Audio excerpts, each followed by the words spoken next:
Welcome to Lynn Cullen Live, talk radio without the static. Email your questions and comments to lynn@pghcitypaper.com. And now your host, Lynn Cullen. Hey, how you doing? Welcome to the Z program on a snowy Thursday in Pittsburgh, PA. It's December 14th. Yowie. And here we are. Few things from yesterday that came in since last we spoke. Chuck wrote, and I did note this, but I didn't say it, so this is some good news.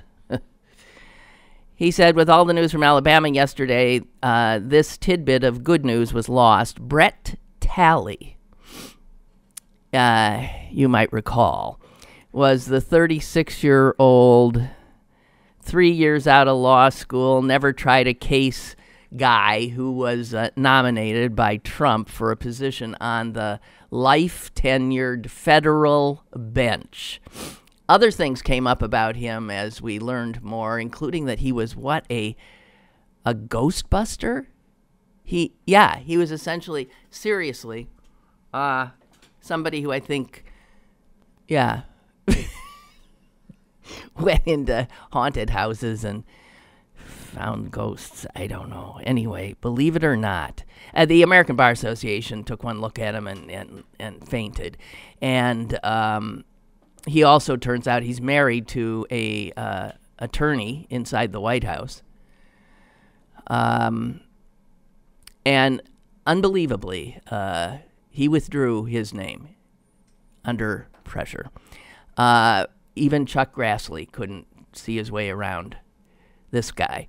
And there was also another, I believe, totally unqualified nominee to the federal bench that also was told, you ain't ever going to pass muster. And understand, it doesn't take much to pass muster with this crowd, as we know. Just look at the cabinet. Oh, and speaking of the cabinet, here's another one who's backed away. Another wonderful Trump choice. This is a guy named Michael Dorson. If you're somebody who is works mightily in environmental issues, you would know him as the enemy. He has worked as an apologist scientist for the chemical industry. Saying that unbelievably toxic chemicals were fine. Mix them in your child's milkshake. Here, I'll take a drink myself. Anyway, he was, of course, by virtue of that kind of experience, put in charge, at least attempted, by Donald Trump to head the Environmental Protection Agency's Chemical Safety Division. What I don't get is, okay, so this guy was told we can't. Even some Republicans came out and said, hey, God, come on. You can't have this guy as head of the Chemical Safety Division. But then I'm wondering, well, how could they have put Scott Pruitt in charge of the EPA?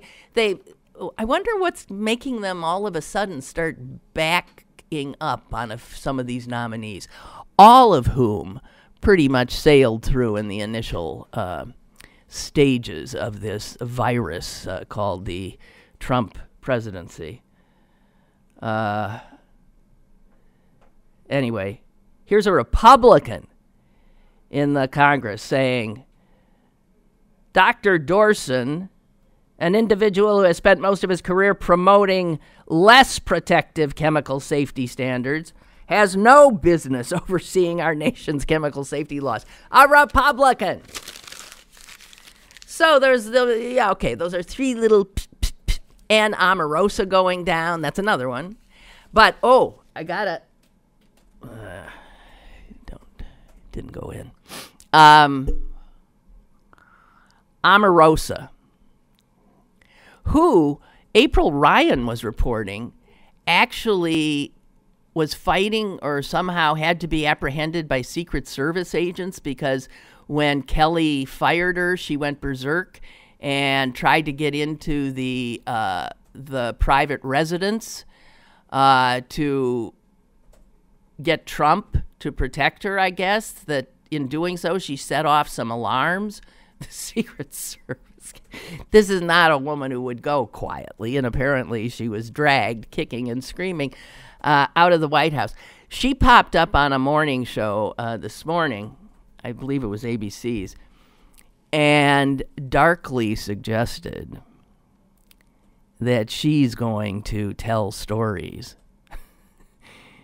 that will, well, help bring the White House down. She said, I have seen things. She seemed to put it in a racial. She said, I, as the only black female in that White House, she said, and I have been privy to things and seen things and heard things that she was saying, I will in time. I'm going to tell my story. And she darkly hinted it wouldn't be good. So Omarosa still, being in a reality show mode, something that the president would totally understand and maybe even appreciate on some level, is continuing to play the role that she played while she was on The Apprentice of the villain. And God, throwing her out. They should have thought about that, because she will turn around and go after him now, I bet. Anyway, just a little sidebar that's really doesn't mean much anything, okay? I also said yesterday that there are a gazillion more words to describe women in a negative light in the language than there are for men. And Ray, who is a contrarian by nature, immediately emailed me and said something akin to balderdash. And there's every bit as many negative words. And I emailed him back and said, really? Are you sure that the words you're thinking of are not gender neutral and could be used for a woman too? Because the woman words are very specific to women. This came about as I was talking about having been called a harridan, which is a word not in much use, but it's like a shrew, which is in more use, I guess. Not much either. Nowadays, we've devolved to the point where you just say, bitch. That bitch, right? Is that what you call a woman you don't like or something? I think. Anyway, so Ray came back at me today and said, yeah, he's standing by, sticking to his guns, that there's just as many words from men that are negative. And he says here, he just gives me a partial list. Yeah, but you had your Roget's thesaurus at hand. I got Butkus here, I still might take you on. I don't know. So he has a list. He said, I can't imagine any of these words being applied to a woman. And here's the list: brigand, hooligan, vandal. Vandal, I'll take you up on. A woman can vandalize. Vandal. Well, a woman can do all these things. Blackguard. Cretin. Highwayman. Marauder. Goon. Thug. Blowhard. Well, I've been called a blowhard many times. Pimp. Cad. Martinet, heel, scoundrel, punk, and so on. He's saying those are all male words. I think most of them are, but it doesn't mean that a woman can be. I mean, they're male words simply by virtue of the sexism of the culture in which women were not allowed to be pimps. The very okay, so we have the word pimp because that's a man controlling a woman's body and forcing her to have. And there's a lot of words for the women who the pimp employs, right? But it seems to me, I'm just thinking that, I don't know. I really would. I'd argue the point on some. I mean, it used to be, like the term fireman. Well, now we say firefighter because some of them ain't men. That the language is itself sexist. The language reflects a sexist society. So you're saying you can't imagine a woman being called any of these things because women weren't in a position to be a brigand, a highwayman, a marauder, because they didn't go to war. They didn't rape and pillage. They were raped and pillaged. I don't know. I mean, obviously he still stands by his contention that insults are pretty much evenly distributed in the language. Sorry. I have no proof. I just suspect not.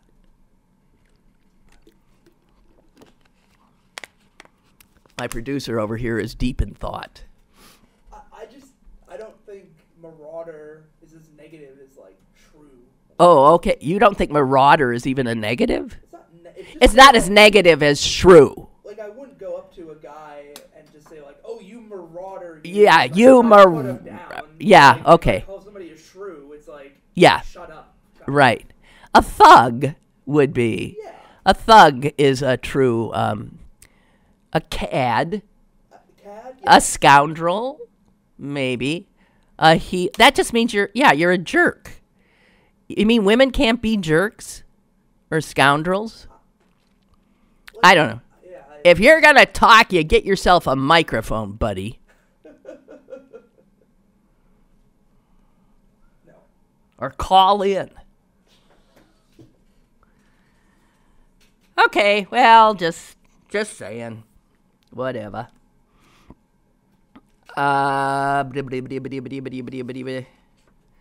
Okay, I'm just going to see what is the tally today on rapists and sexual abusers, who we must say are mostly men, right?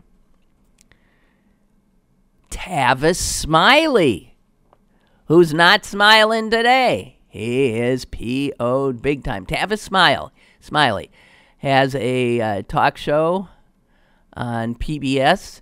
He is not an employee of PBS. I believe why am I blanking on what used to be DUQ?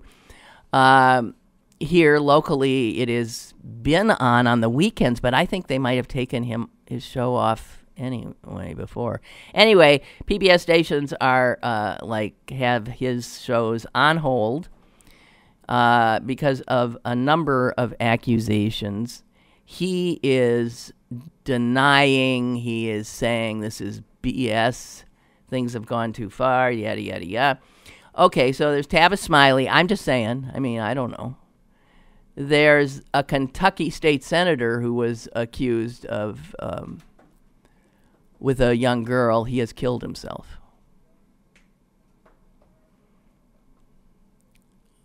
This is the same guy, by the way, who got himself a little notoriety during the Obama administration by tweeting, I believe, pictures of Michelle and Barack and somehow calling them gorillas or apes or something. Just some unbelievably racist crap. Okay, so anyway, he's dead. Morgan Spurlock, ladies and gentlemen.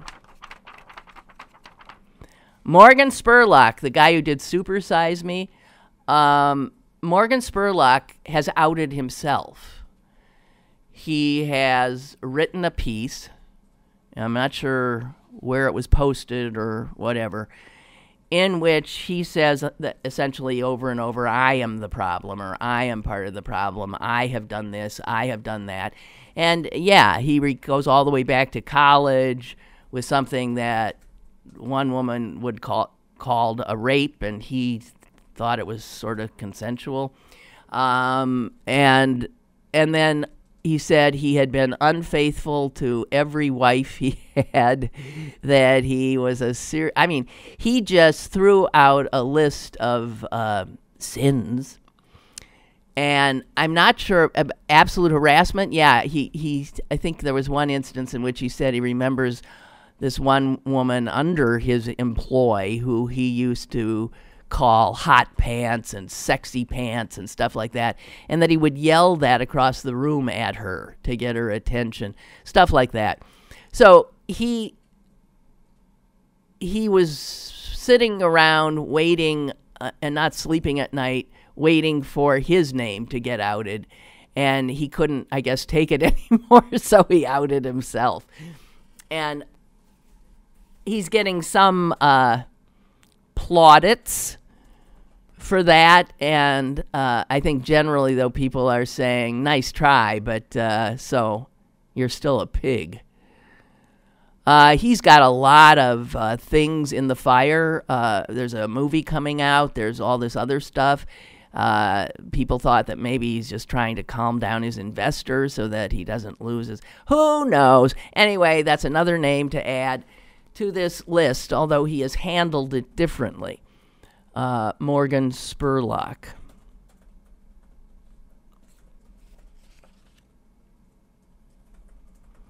Also, if you want to read something searing, a woman's account of sexual harassment, read the piece written for, I think, New York Times Opinion. I think it's just online, by Salma Hayek, the actress.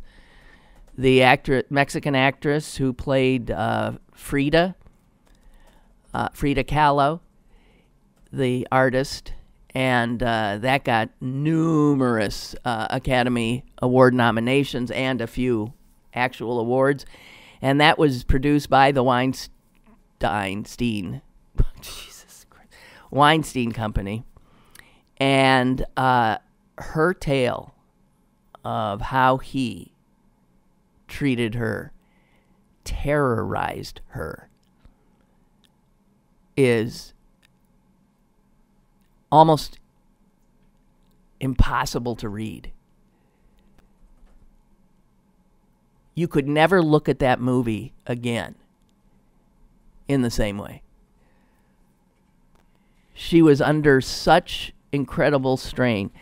At one point, he was going to throw the movie out totally, unless she agreed to do a naked sex scene with another woman. The woman in that sex scene was actually one of the first accusers of Weinstein, and that is Ashley Judd. So Salma Hayek and Ashley Judd did the nude scene because otherwise this movie that she had spent you have to read it. I mean, the amount she had invested, and I'm not talking just money, into this thing was huge. And she was trying to save her baby, so she agreed to do this scene. But she almost could not. She was vomiting, shaking uncontrollably. She said it had nothing to do with doing an acting scene with my friend, Ashley Judd, but knowing she was getting naked with Ashley Judd just so because otherwise everything was gone. Excuse me, and Weinstein. It is, you got to read it.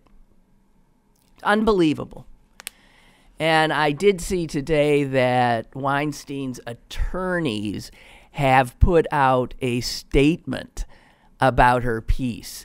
I can't imagine what it said. I wasn't even particularly interested in what it said, since her account is so clearly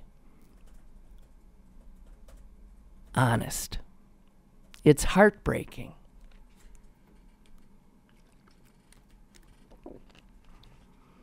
And she said that she thought she'd come to terms with what happened to her, and that when all these other women came out and started accusing him, she thought, well, I don't have to dredge this up. There's enough women, and there's enough stories now, and he's been taken down. I don't have to join this chorus. And then it got to the point where her own memories and conscience couldn't prevent her from joining the chorus. I think a lot of people that you have no idea, is my guess, how many men and women, victims and victimizers, ain't sleeping these days, are wrestling with themselves as a Spurlock, waiting for the shoe to drop, or for women thinking they had put something behind them and gone on with their life, and having it come back in a new age, in a new time, when they were able to look at it with different eyes and with many years having put some distance between whatever it was and their ability to deal with it. I think I know, let's put it that way, I know that this is happening to so many of us, and not necessarily people who have, we're not going to have stories written about it.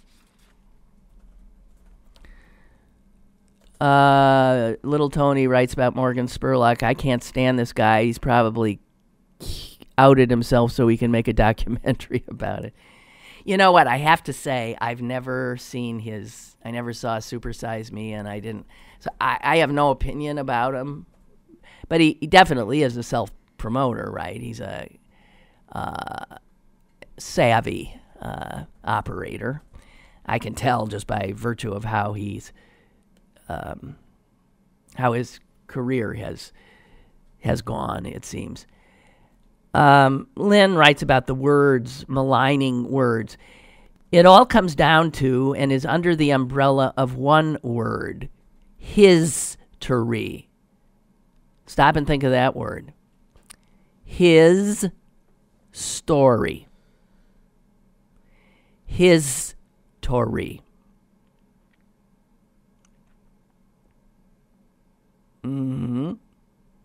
There it is.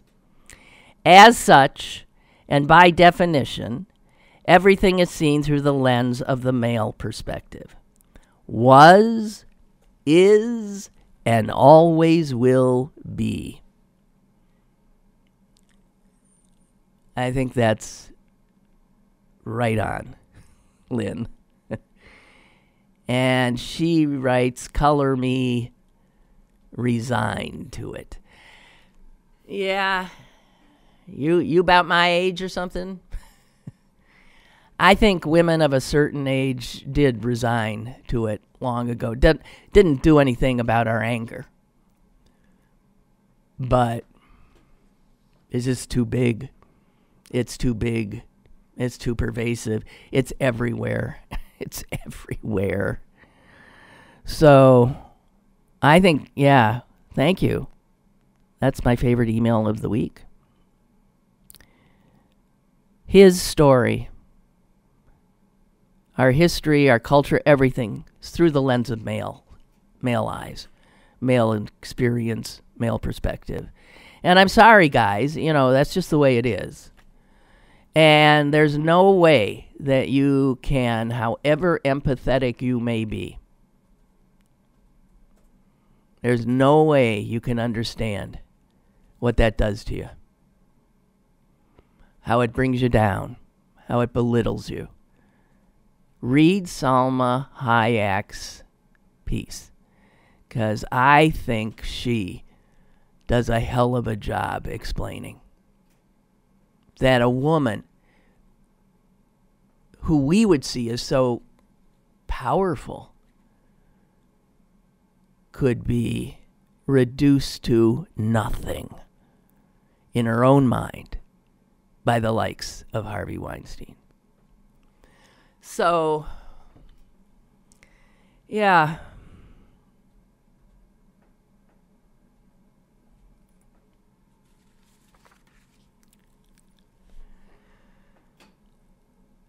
This just in.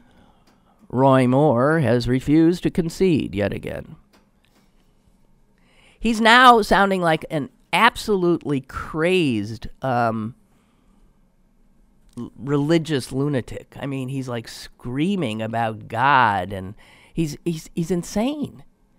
And I think his insanity typifies a kind of insanity that is, I'm sorry to say, rampant among some evangelical Christians in this country. Gone totally nutcase, off the rails.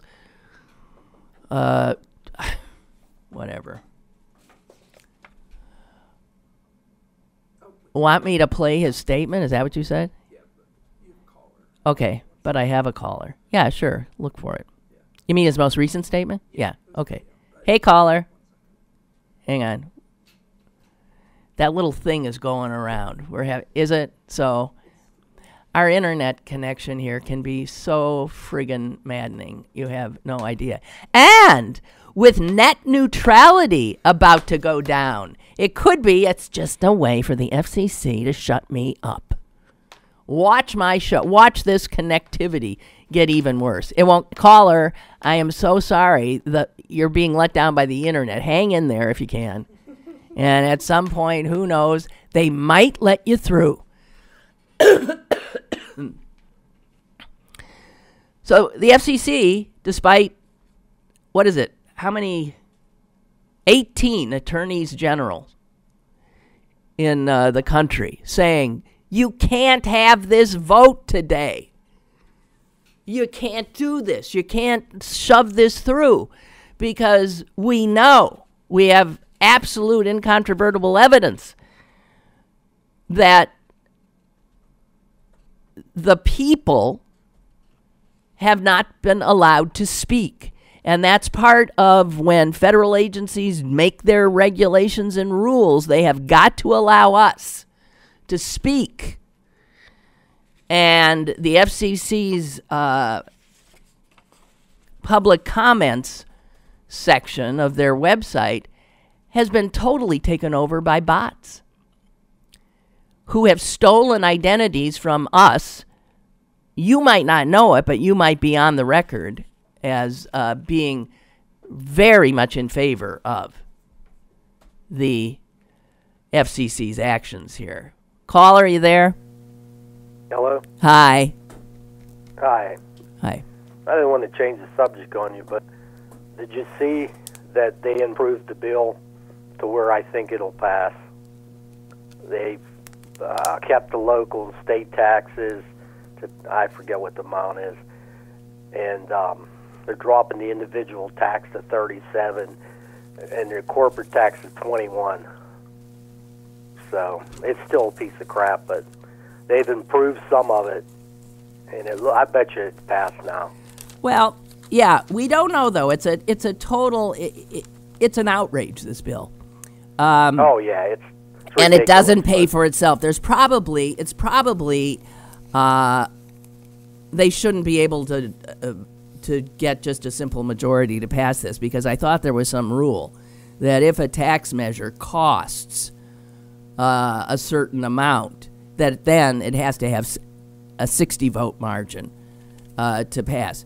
And I just don't think there's any way that this piece of cobbled together crapola meets that standard. I don't know. It does, however, it repeals the Obamacare mandate, which would destroy Obamacare. So that's in it. That's in it. Yep. It does something that I have watched play out for my entire adult life. It finally opens up the Arctic National Wildlife Refuge to the marauding capitalists and oil companies. But you see, it is unclear if the overall cost of this piece of crap, if it exceeds, I guess, 1.5 trillion or something, then it has to have 60 votes to pass, which means it wouldn't. But these guys don't play by the rules, and so they disregard what they've made up the numbers so that the costs are not they're not real. I don't know. Yeah, and then you even have Susan Collins, who still says she's pretending she's not going to vote for it. I think she is going to vote for it. Here's Susan Collins saying, she says, I see no need to wait for Doug Jones to become a senator to vote on this.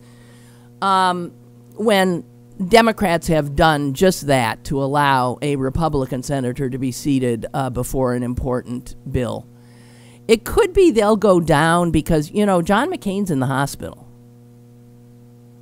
So if he is unable to come onto the floor to cast a vote, that's a vote loss too.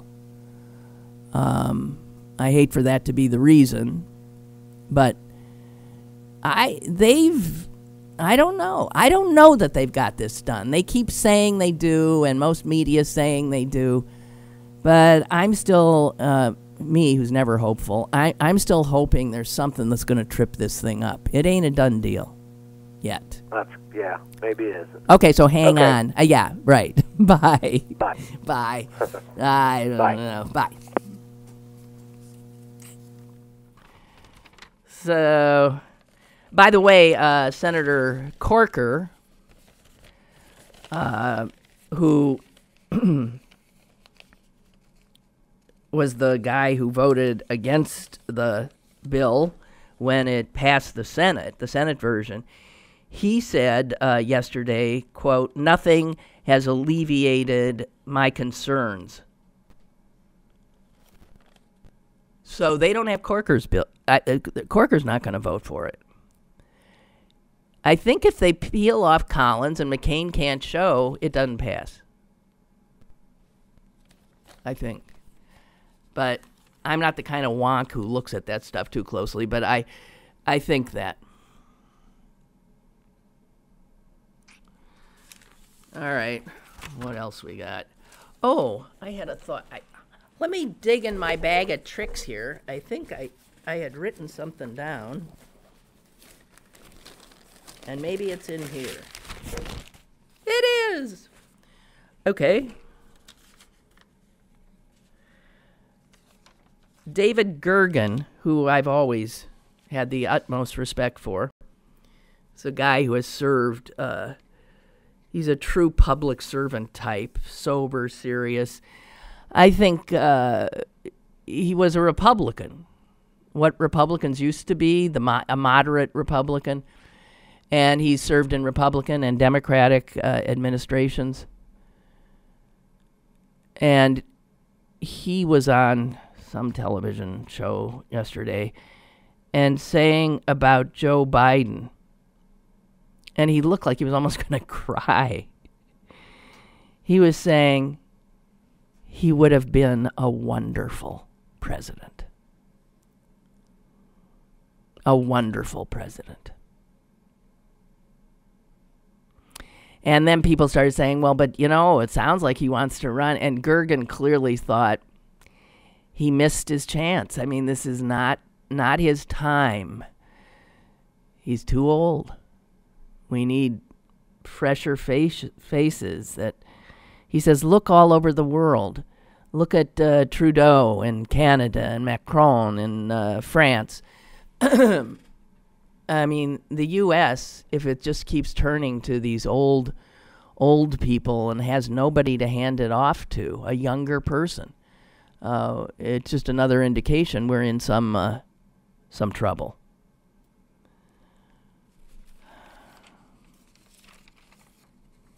I mean, I think what brought up the subject of Biden was the piece that went viral yesterday about McCain's daughter, who I guess is now one of the people, what do they call those people? Panelists on The Voice or something? Not The Voice. What's that? I don't know. Show with a bunch of women sitting around talking. What is that? Anyway, Biden was the guest, and Meghan McCain said and began crying that she could not finish his book, Biden's book, because it was so much about his son Beau's death from the same cancer that's killing her father. And Biden gets up from his chair, comes over, holds her hand, and begins giving her a pep talk.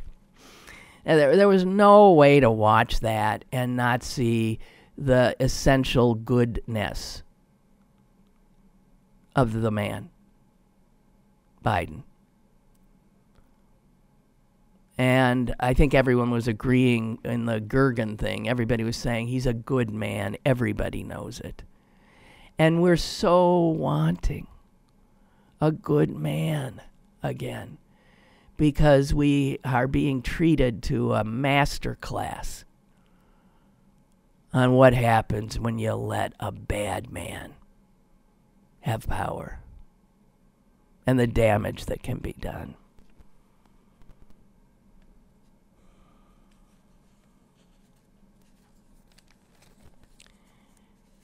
And yesterday I also read you this just eviscerating...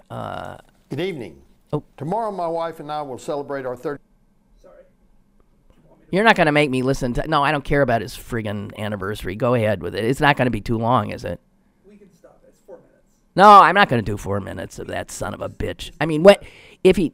get it to a point where he's... I forgot I had the audio up. Okay. Get it to a point where he's... Such a creep. Why are we even doing this? Does he get... I'm giving him no more than 30 seconds. This is the lunatic, Roy Moore. An arduous campaign.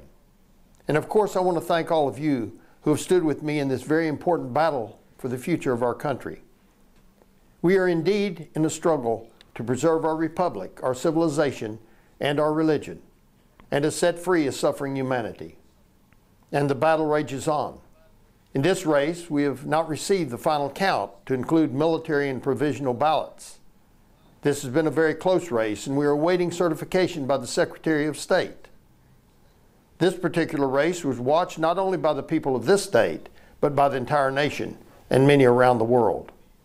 Why? Because I believe the heart and soul of our country is at stake. Yeah, we like did most too. Americans, I'm concerned about... All right. So that's interesting. Both sides agreed that the heart and soul of the nation was at stake. And that's why they drove a stake through your black heart. You son of a bitch. Okay. Yesterday I shared with you a eviscerating piece that the editorial board of USA Today wrote about Trump, essentially saying he wasn't fit to lick the boots of the last two presidents. They actually said he wasn't fit to clean the toilets in the Obama, presidential library or shine the shoes of George W. Bush. That's what they said. I mean, it's a pretty straight-on paraphrase. And I was stunned by it because it is not editorial board verbiage. It is just not. And I thought, did they lose their friggin' minds or something? And the deputy editorial page editor of USA Today attempted to explain, I think it was on CNN last night, why they did what they did. And I think what happened in that editorial board meeting was, these are not normal times. And we've got a president who just essentially called a senator a whore.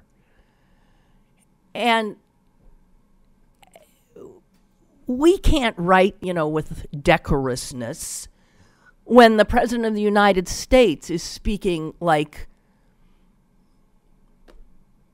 a drunken man face down in the gutter and taking us there with him.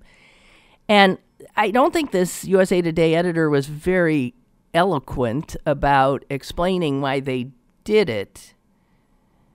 But I think his argument boiled down to, if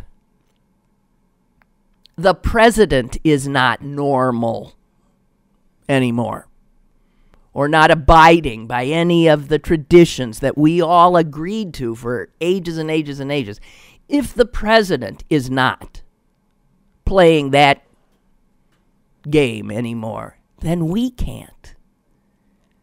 If he is not normal, then we can't be normal in the way we explain it.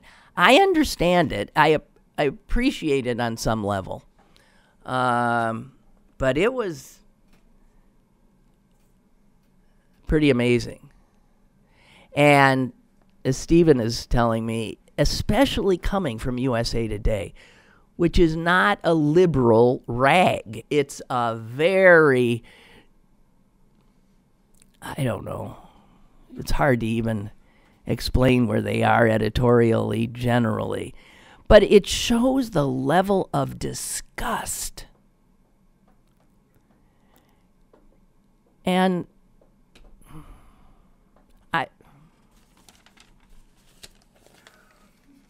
bland and hungry and money hungry. If you're going to keep scribbling on that whiteboard, you got to work on your penmanship. Jesus. Oh, I actually used to subscribe to USA Today because I found it what it was meant to be, a quick sort of compilation of a day's news, you know, just bet, you know, not a lot of in-depth stuff there, God knows. But then eventually it got to, you know, there's no point to it, so I did stop.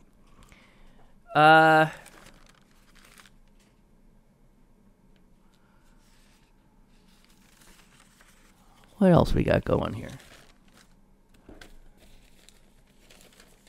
Excuse me for a second. Oh, I don't think I finished up my FCC little bit of a rant. So are you aware, really, I don't know if there's a way to check it, but believe it or not, the Wall Street Journal, which I'm sure favors this FCC's decision to get rid of net neutrality. I'm sure they must. Their reporters have been the ones out front in this investigation of the FCC's failure to take in public comment, true public comment. And they actually, I can't imagine that they contacted 8,000 people, the Journal did, who had a comment on, I mean, you can go to the FCC's website, I guess, and see all the comments. They contacted 8,000 people who had commented on net neutrality, and all of them that they contacted were for it. I mean, not for it. They were wanting the FCC to get rid of net neutrality. And the Journal said they found all 8,000, at least 8,000 people who said, I didn't write that. They were told this comment is posted on the FCC's website by you. It's got your name, your address, everything. In a random sample of almost 3,000 people whose emails were used to post almost 1 million comments on the FCC site, 72% said they never wrote any of it, never wrote a word of it. My God, even they have, if you go, Senator Patrick Leahy, a Democratic senator, supposedly posted his support for the FCC's anti-net neutrality stand. And he said, what? I mean, so somehow all of this is phony, but it's using real people's emails by the thousands and thousands and thousands. So it's quite possible that whether you know it or not, you have been erroneously put down as a vote for anti-net neutrality in the public comment section of the FCC. There are attorneys general, as I said before. There are 18 now, including, I believe, Pennsylvania's, who are saying you cannot hold this vote today because you have not gone by the rule book that says the public must have the ability to participate in federal rulemaking. And that is mandated by law. And if it is shown that that process has been corrupted, and man, it's been shown, it's been heavily corrupted, that you can't go forward until you clean that off and start over and make sure that the input you're getting from the public is real instead of what you want to say the public input is. The fascinating thing with this story is nobody knows who's behind this. Is it the FCC itself? Is it some corporate interest? Is it a PAC? Is it the Russians? Is it anybody? But somebody, again, is messing with our democracy in this.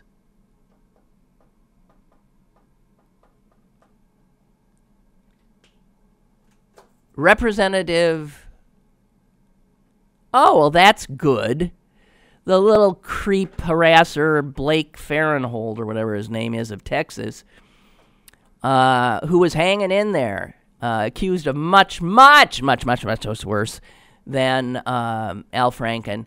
He has now announced he's, not running for re-election. So that means he's hanging in till 2018? F him.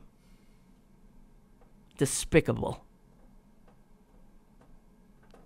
Anyway, here is a Republican congressman, Mike Kaufman. He wrote the FCC saying that the agency must delay this vote and allow the Congress to resolve the matter.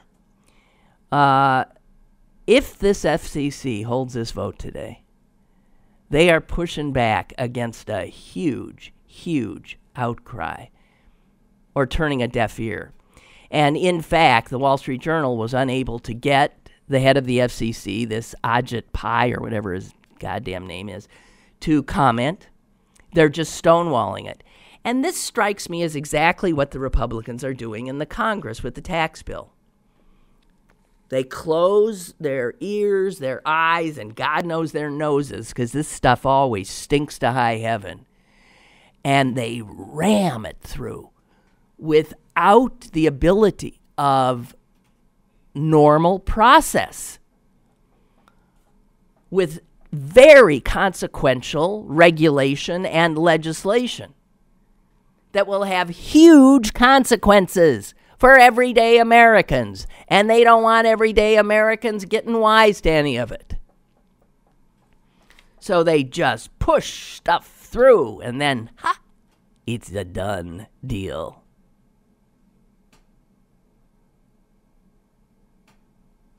Here is the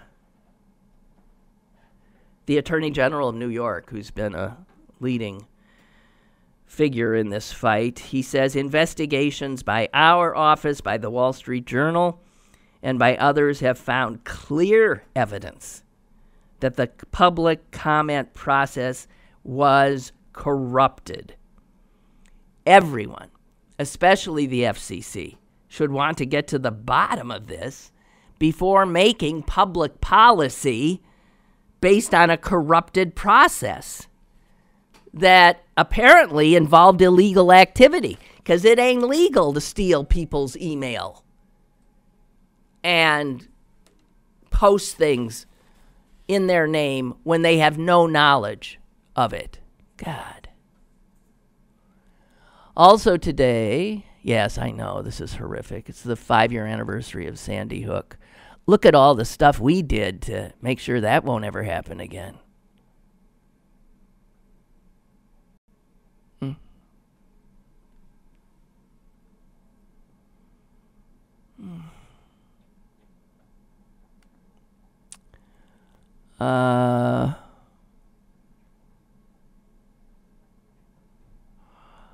Oh, I've seen this, and this is beyond friggin' belief. No, I can't. Milton says, have you seen this one?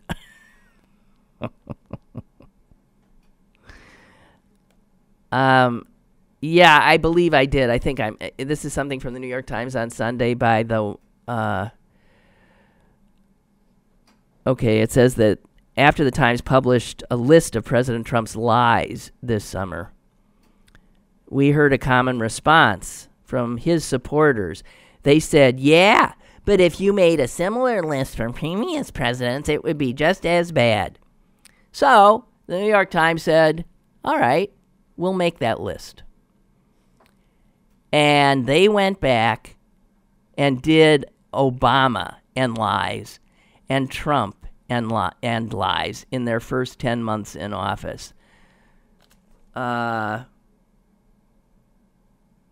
They found 18 lies they said Obama made. And Trump, in his first 10 months, he told nearly 6 times as many lies as Obama during his entire presidency. Okay. In his first 10 months, he has already told nearly 6 times as many falsehoods as Obama did in 8 years. Big shock. Big friggin' shot. And the Times say we've used the word lie here as we did in our original piece, but if anything, the word is unfair to Obama and to W. Bush. I guess they did him too. Because when they became aware that they had been saying something that was untrue, they stopped doing it. I won't say that about George W., but Obama did. He did not continue to claim that all Americans would be able to keep their existing health insurance under Obamacare. And Trump's lying is obviously, it's just different. It's psychopathic. It's constant. It's petty. It's lunacy.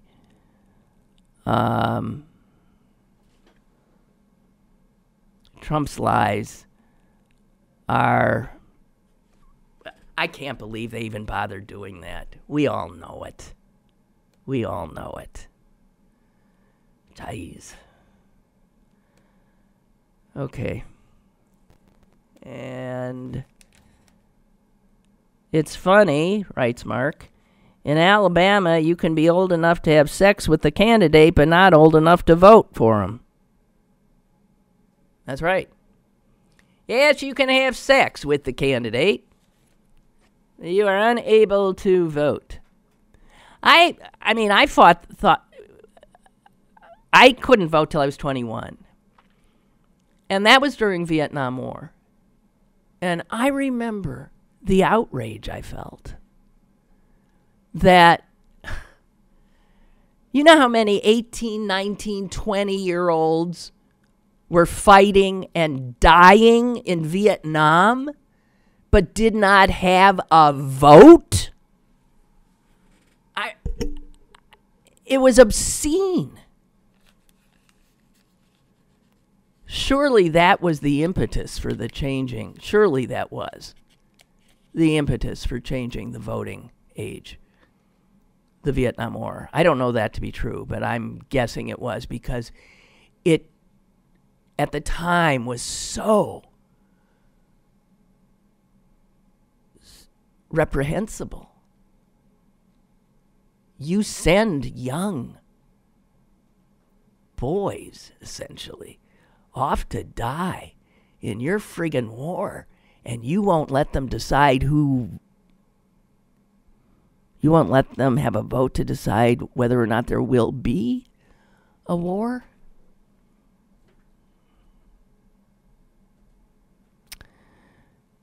And Mark also writes, it might be time for Bannon to get out of politics and make a movie about an old guy riding a pony around the mall.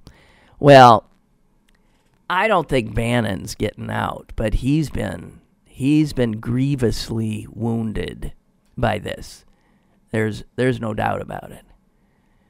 And I haven't seen how his rag, Breitbart, is reporting on it. Although I did see, wait a minute, somebody actually said that they thought there were black people being bussed in from, where? Georgia? Mississippi. To vote. Who said that? It's unbelievable. Bill Mitchell.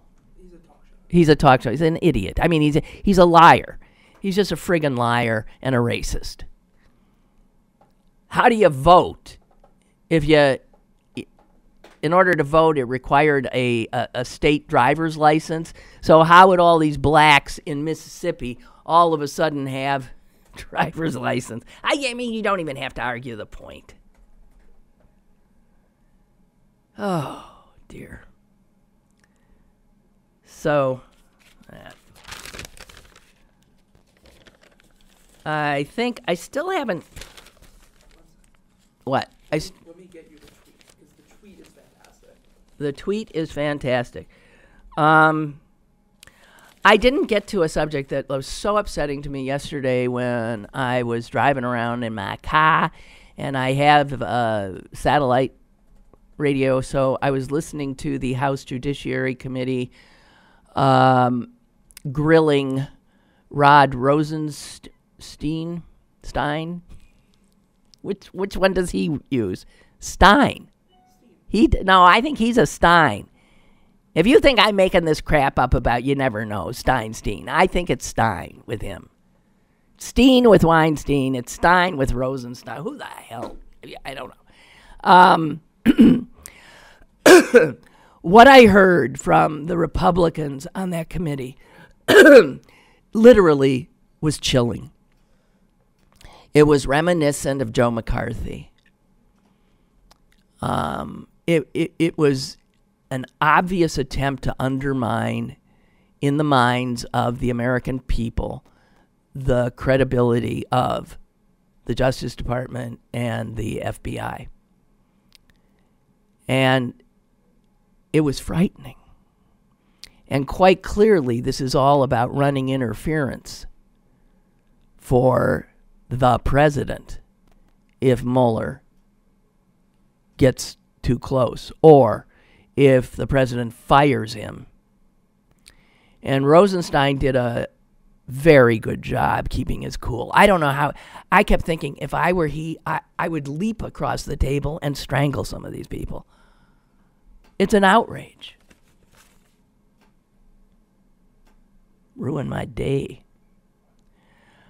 Okay, yeah, here's the thing I saw. Bill Mitchell, some idiot. I am hearing rumors that black voters from Mississippi were encouraged to cross over into Alabama and vote. Anyone else hearing these rumors? Anything to it? That might explain the 30% turnout higher than population percentage. Just reporting the rumor. And anyone who ever went to even kindergarten journalism school will tell you that journalists don't report rumors. The whole idea is journalists sift through rumor to find fact. Unless, of course, you're one of these scum. All right. Well, that appears to be it again. Thank you for joining me, and I'll see you guys tomorrow. Have a good one. Lynn Cullen Live, Monday through Friday from 10 a.m. to 11 a.m. and archived at pghcitypaper.com. The opinions expressed on Lynn Cullen Live are those of the host and do not necessarily reflect the viewpoints of Pittsburgh City Paper or its advertisers.